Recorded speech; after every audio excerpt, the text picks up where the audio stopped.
Today what we're going to be doing is I'm going to be counting down my top 10 games in my backlog that I played in 2021. We already did a top 5 games of 2021 that I played in 2021 that came out this year. We have a whole video series of that on YouTube. It's just 5 videos, my top 5 games that I played this year.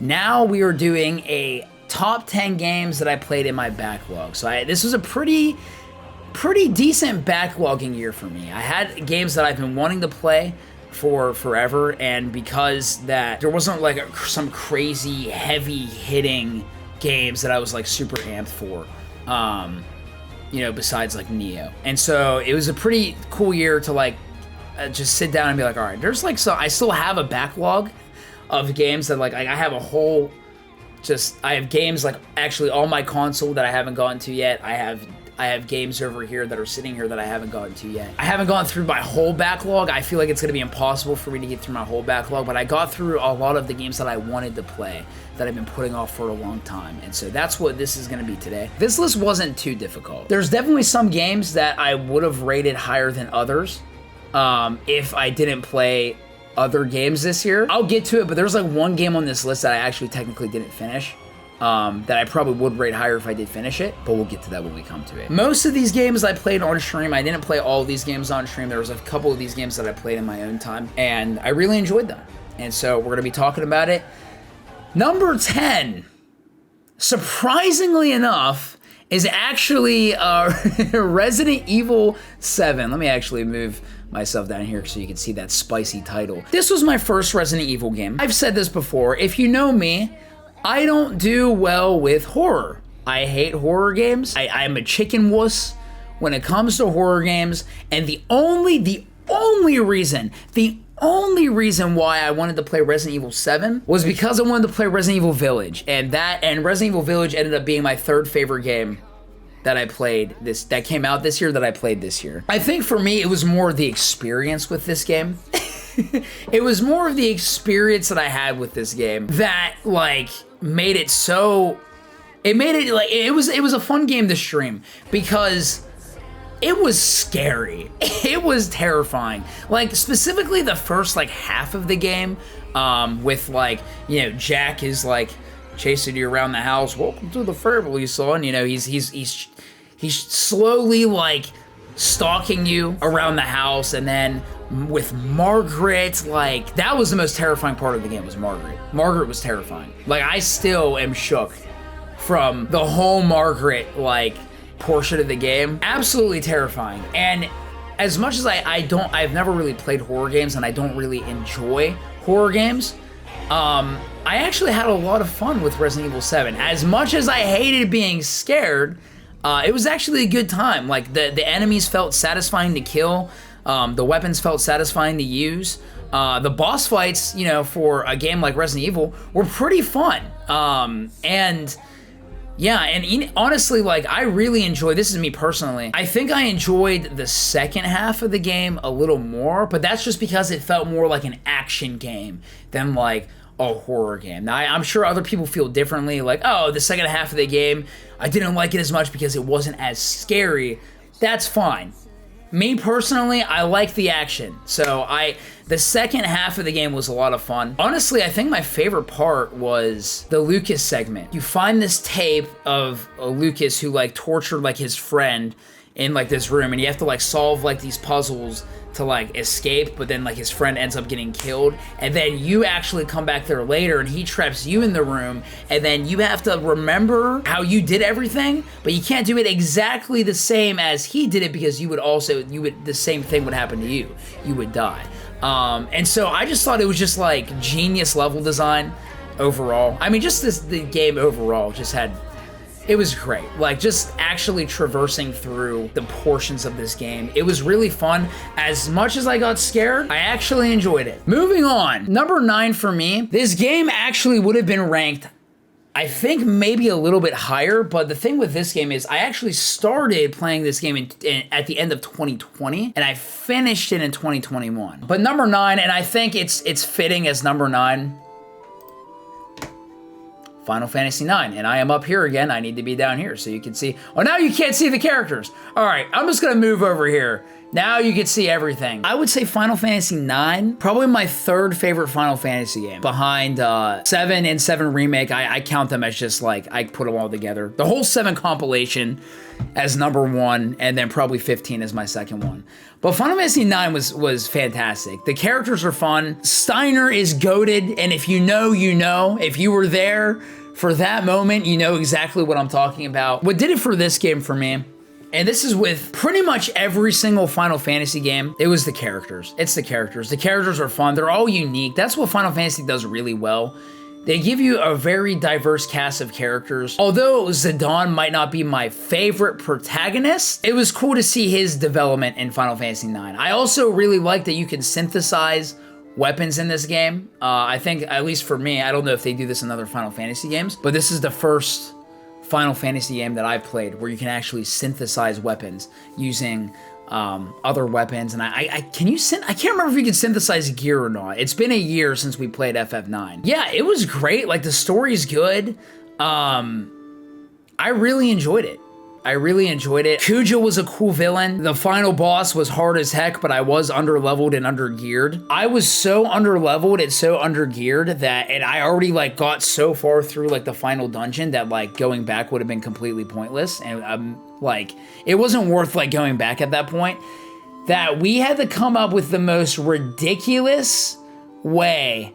Like collectively, I remember collectively as the chat, we had to come up with the most ridiculous way to like cheese this boss, and funny enough, it actually worked. But essentially, we had to actually cast Reflect on the boss because the boss would buff himself. We had to cast Reflect on the boss so that whenever he went to buff himself, it would buff us instead.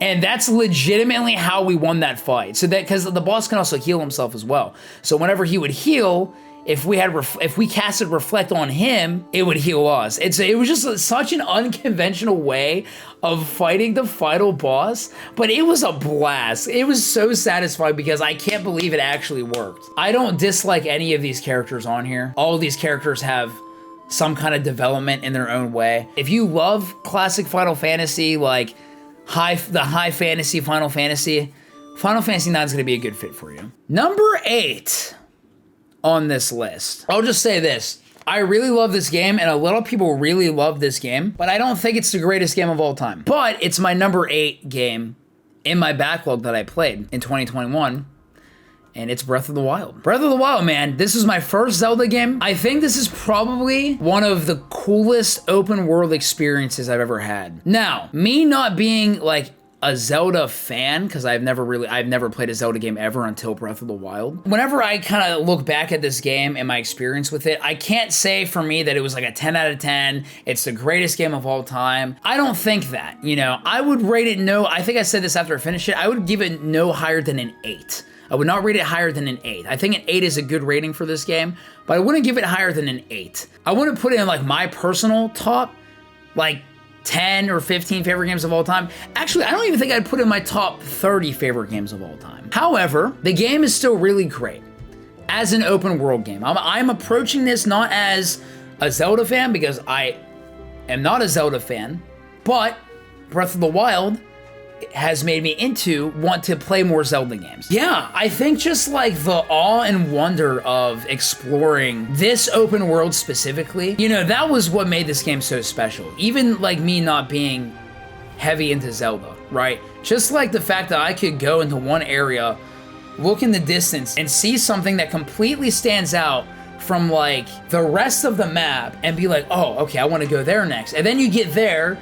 and you explore there. And then you look over here and you see something that completely stands out, like a labyrinth or something. And it's like, oh, and now I want to go here. And then you go there, and then you see a dragon flying in the sky, and you're just like, I've never seen that before. Now I want to know what that is. It's the awe and wonder of the adventure and the journey of just running around in this massive open world environment, finding all the things that you can find, and discovering all the little secrets. That's what made this game really fun. Now, I do have critiques about it. For example, I wasn't crazy about the side quests specifically. At least the ones that I did, I'd have to maybe do more of them. But a lot of the ones that I did made me kind of do like quite a bit of work and didn't really have a great reward, you know? And so they just didn't, like the side quests didn't feel very rewarding, and I was like, whatever. Like, I'm not really here to do side quests anyway. Like, I kind of just, like, I went into this game just wanting to kind of run around and explore and experience the story. But that was, like, one thing, at least for me. And again, I didn't do every side quest in the game. These are just the ones that I did do. And also, like, the story, I mean, I don't think the story was the focal point of this game. I think just kind of telling the story through flashbacks, the story didn't really hit that hard for me, you know? Like, I wasn't, like, a crazy fan of that, and like me, I love like storytelling in games, so it's like I was kind of just like you know, I was a little disappointed of like where the story, like how the story went, just because I thought there was gonna be more to the story. But however, the open world experience of Breath of the Wild is what made this game for me. I don't know if I'll go back and play it again, like from start to finish, because I actually ended up borrowing it from a friend of mine. I don't actually own the game, so I'd have to go borrow it from him again. But I'd probably just pick up where I left off. Like, I don't think I'd ever start a new game of Breath of the Wild again. I put like 75 to 80 hours into the game. I did everything that I wanted to do, and I felt very satisfied. And, you know, having that feeling of satisfaction, if I feel satisfied after playing a game, even if I had gripes with it, it was a good game for me personally. So Breath of the Wild is my number 8. Number 7, surprisingly enough, you know what's funny? I strangely enjoyed Hyrule Warriors a little more than Breath of the Wild. Just a little bit more. Is it weird?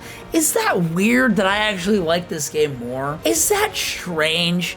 It probably is to people who are like in the Zelda fandom, or maybe the people who just, you know, who love open world games, love Breath of the Wild. I love a good hack and slash. Hyrule Warriors Age of Calamity is a good hack and slash. I actually would probably prefer, and again, this is just my personal bias, I enjoy action RPGs and like hack and slash games probably a little bit more than open world games. So I'm going to gravitate towards this game a little bit more. I still remember the first stream playing Hyrule Warriors, just like all the crazy combos that I could do and all the crazy moves that I can do, and the fact that you can play as like so many characters and do all kinds of crazy stuff, and they all do crazy different things.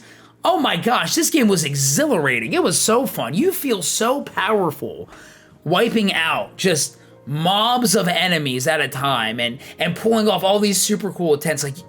Like you feel so freaking powerful, and you feel awesome. Like, you feel like a rock star, dude. Shield surfing into like pins of enemies, you know what I mean? Like, just oh man, it was a blast. And I think the story at Hyrule Warriors was better than Breath of the Wild. It's not what I expected. I really thought this was gonna be a prequel, like a straight prequel to Breath of the Wild, because of the fact that it's, you know, you are playing as these characters who they died in the Calamity. So it's like, okay, I'm fully expecting them to die. But then whenever they pulled in like these characters from Breath of the Wild, I was like, whoa, this is not a prequel. We're changing, I don't want to say changing the timeline, but it's like an alternate timeline kind of thing. It is repetitive because it's just, you're just fighting enemies, but I was not bored playing this game. 3 favorite characters to play as were Impa, Mipha, and what's her name? Not Urbosa, but the young one. She had like the seal, she had like the sand seal. Great game, super fun combat, which made for an exhilarating experience. Number 6. Number 6 is a game that I played off stream. I played it in my own time, and I had a blast with it. This was my first game in this series that I played, and I enjoyed it. Ratchet & Clank, specifically the PS4 version. Now, before some of you all Ratchet & Clank fans come at me, I know, I hear that the PS4 reboot isn't as good as like the first Ratchet & Clank or whatever. I understand that. However, this was my first Ratchet & Clank game. So I can't really say like, oh yeah, I didn't like this game because of this. This was my first Ratchet & Clank game. I had a blast playing it. I literally binge played this in a weekend. I just love all the different gadgets and tools that like you have at your disposal. And that's what makes the game so fun, is like you can just like, you have like 10 different gadgets, dude, that you can just use to like decimate your enemies. You can upgrade every single one of them. You know, it gives you an incentive to use every single weapon, because then you can unlock upgrades with the weapons that you use.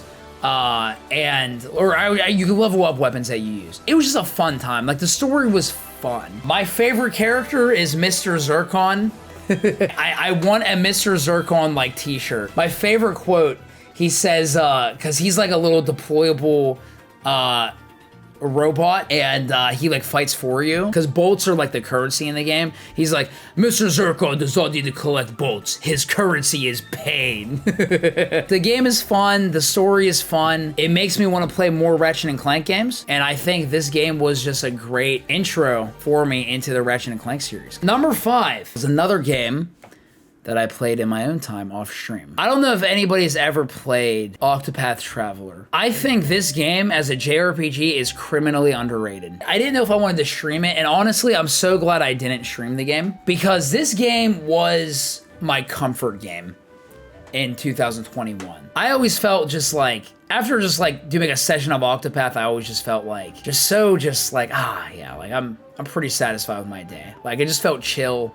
And just, it's a chill time. It's also a very long game. Funny enough, this is the one game I was saying earlier, I think it would have been ranked higher if I finished it. I actually didn't finish this game, but I put about 60 hours into the game, and I'm like 2/3 of the way done with it, I think. Maybe a little less than 2/3, like more than halfway, but maybe not quite 2/3 done with it. It's a very, very long game. All these characters that you see right here, you play as every single one of these characters, and there's 8 different characters. It's called Octopath. Each character has their own story, and there's like multiple chapters per character. And so you start off with a character, you pick one of the characters that you want to start off with.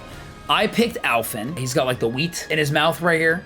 And he's got like the blonde hair. You pick one character, you play their chapter 1, and then you kind of set off, and it'll say like, okay, on the map, Chapter 2, you've got to be this level you have to be this level in order to do Chapter 2. And it was like a pretty significant level jump. And I was like, oh, okay, can't do Alphen's Chapter 2 yet. But you also had to like work your way to it. Like, Alphen's Chapter 2 was like on the other side of the map.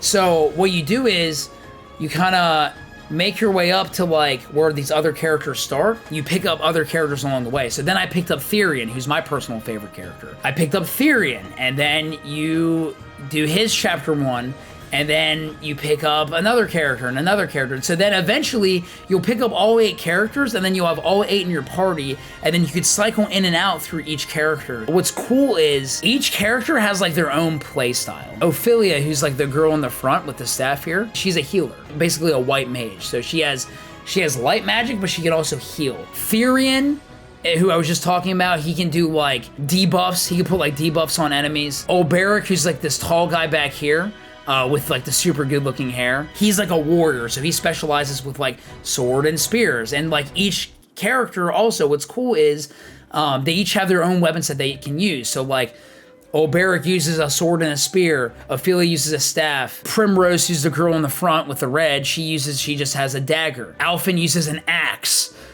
Tressa, who is the girl right next to, right in the front here, the smaller one, uses a bow and a spear, and she can also like steal like money from enemies, and she's like super fast and stuff like that. All the characters are super unique, and you can also, what's cool is you can also find subclasses for these characters. If you don't like Ophelia's playstyle and you want to make her more of like, you know, let's say like more black mage like because one of the characters is pretty much like a black mage. You can actually find a subclass in the game if you do side questing, and you can put that on her. It's a great JRPG. Like, I think it's so underrated.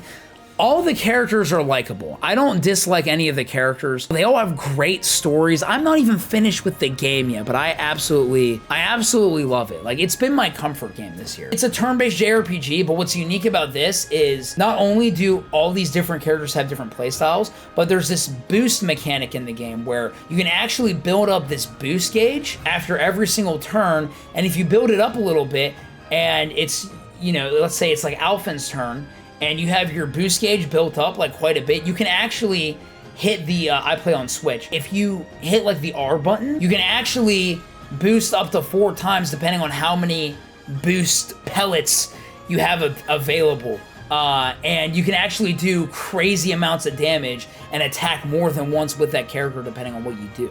So that's kind of like the mechanic specifically that makes, I think, this JRPG stand out more than others in terms of the gameplay. Again, I haven't even finished the game. I want to get back into it, and I'm so glad I didn't stream it because this game would take forever to finish. Octopath is my number 5. I think I would have rated it a little bit higher if I would have finished the game, but it's easily my number 5. I started with Alphen, and I'm so glad I started with Alphen because he can heal, but he also does some really good damage. Like, I think Alphen actually, funny enough, is my best DPS character. He also can, like, concoct potions and, like, different things with, like, items that you collect throughout the game and use them in battle to do, like, different, inflict different status effects or different, like, types of damage on the enemies, because every enemy has weaknesses, and so whenever you like exploit the enemy weakness, sometimes you have to do it like multiple times, sometimes you only have to do it once, but the enemies actually, their guard breaks, and then they actually will skip a turn,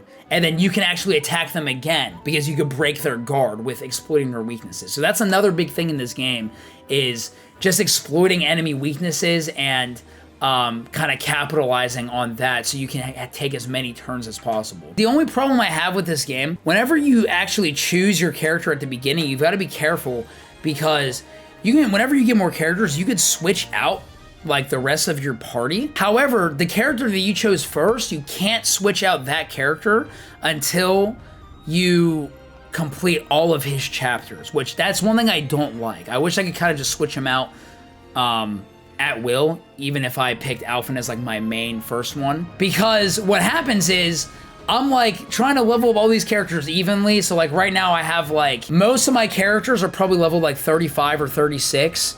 Therian's like probably like level 40 something because I like using Therian a lot, and he was also my second character. Alphen's like almost level 50. And I can't switch him out because I haven't finished his main quest line. So I just wish I could switch out everybody instead of just like me having Alphen locked because I picked him first. Now, I love Alphen. I'm glad that he's the one that I picked because some of his attacks, he's saved my butt in so many boss fights.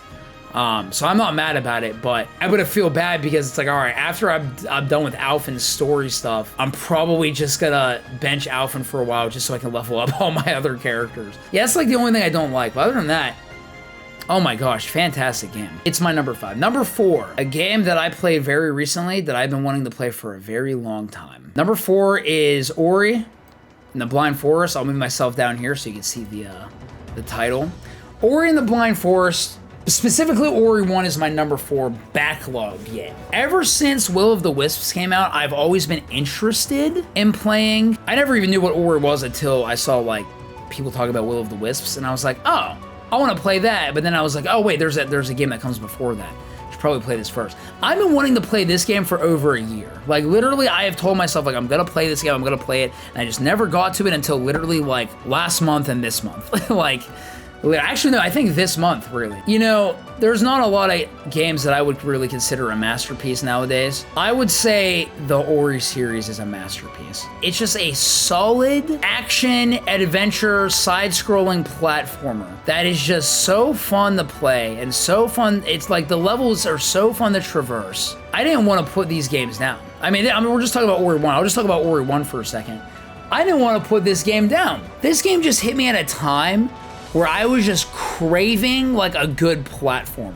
So I haven't really played a good platformer in a while. I was just craving like a good platformer that was gonna make me feel satisfied. And Ori 1 was my that's what did it for me. Just the art style, I was sold. The cute characters, I was sold. The gameplay, the mobility. Mobility is a big thing for me in video games. The mobility, I was sold. What's cool is, like, it's not a long game, so you're kind of encouraged to 100% the game. And so I pretty much, I mean, I didn't finish 100%ing it on stream, but I went back and I 100%ed this game essentially. And it only took like 10 hours, I think, to 100% the game. My goodness. I mean, just the gameplay alone, like, you don't really have like a lot of, you have like a few attacks, but I think the strength of this game was just like the level design. And I think this is also for the second game. But the second game, you have more combat opportunities. The chase sequences in this game when you're escaping like certain areas were so freaking fun. I still remember the Ginzo tree. That is still probably my favorite chase sequence in both Ori games, was the first chase sequence, which was the Ginzo tree. That was so freaking fun. Like, it's just a fun game, and the story is so freaking cute and wholesome, and it makes you want to cry because the characters are so precious. It's just a great game. Moon Studios really just made a masterpiece. Ori 1, my number 4 game in my backlog that I played this year. Number 3. I never thought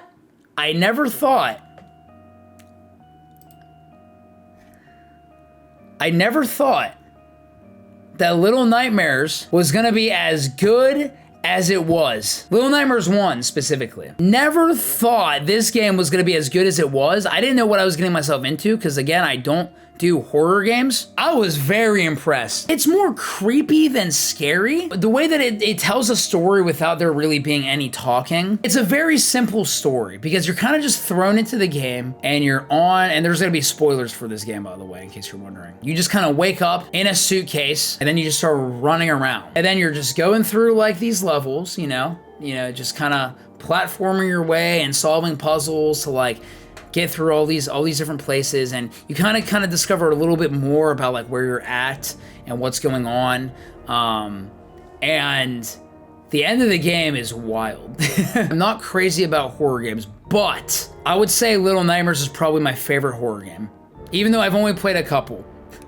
I've only played Resident Evil and Little Nightmares out of all the horror games I play, but I can confidently say that this game is up there. There's a story that's conveyed. There's some twists, especially in the DLC for this game. The bosses, the monsters that freaking chase you, pretty terrifying. Like, there's a lot of really crazy chase sequences. There's a lot of really just crazy areas where like you're trying to like sneak your way past monsters, and you also have to like solve these puzzles while like not getting caught. And it's thrilling, I should say. It's thrilling. I don't really have much to say about it other than if you don't like horror games, I recommend giving Little Nightmares a shot because I really think you will enjoy it. I don't really know what else to say. Honestly, I would just go play the game for yourself and then come up with an opinion. It's not a very long game.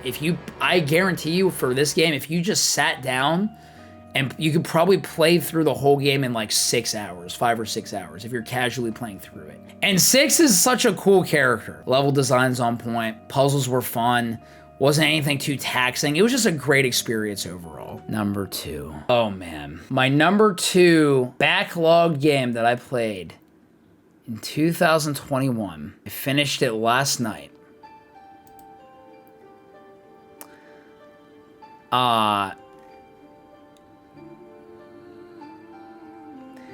This is one of the best games I've ever played. This is one of the best games I have ever played. And I don't say that lightly. So this is the sequel to Blind Forest.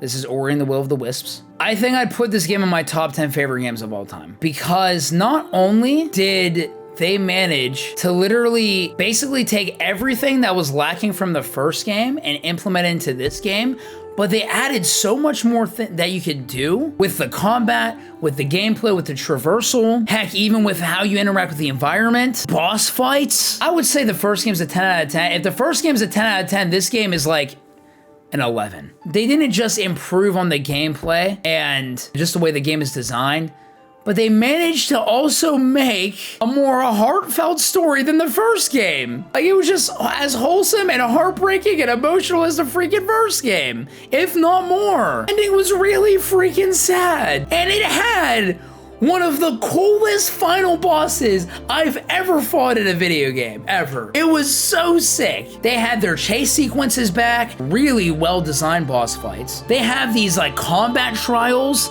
that are super fun where you just fight waves of enemies, and they have time trials, which, me being a huge Crash Bandicoot fan, I love me some time trials. Oh my gosh.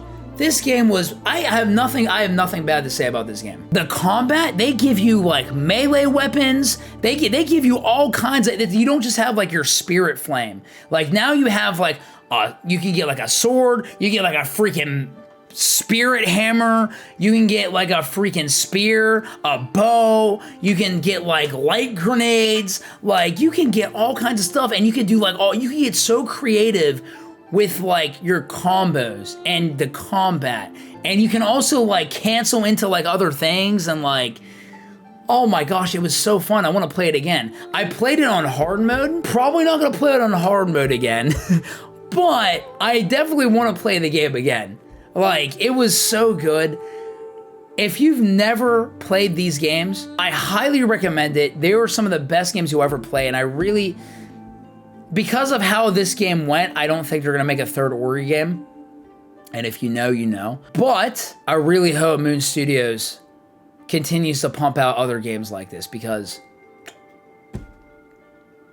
it really is one of the best games I've ever played. But here's the thing. This is one of the greatest games I've ever played, but it's my number 2. There's one other game that I played this year, and there's a lot of reasons why this game is number 1 for me. That overall, as a video game, you know, you can't really compare this game to Ori. They're two completely different games. Probably one of the best experiences, my number 1 game, probably one of the best, not only one of the best experiences I've had streaming a game, it's become one of my favorite franchises of all time, and I played this game this year. The World Ends With You.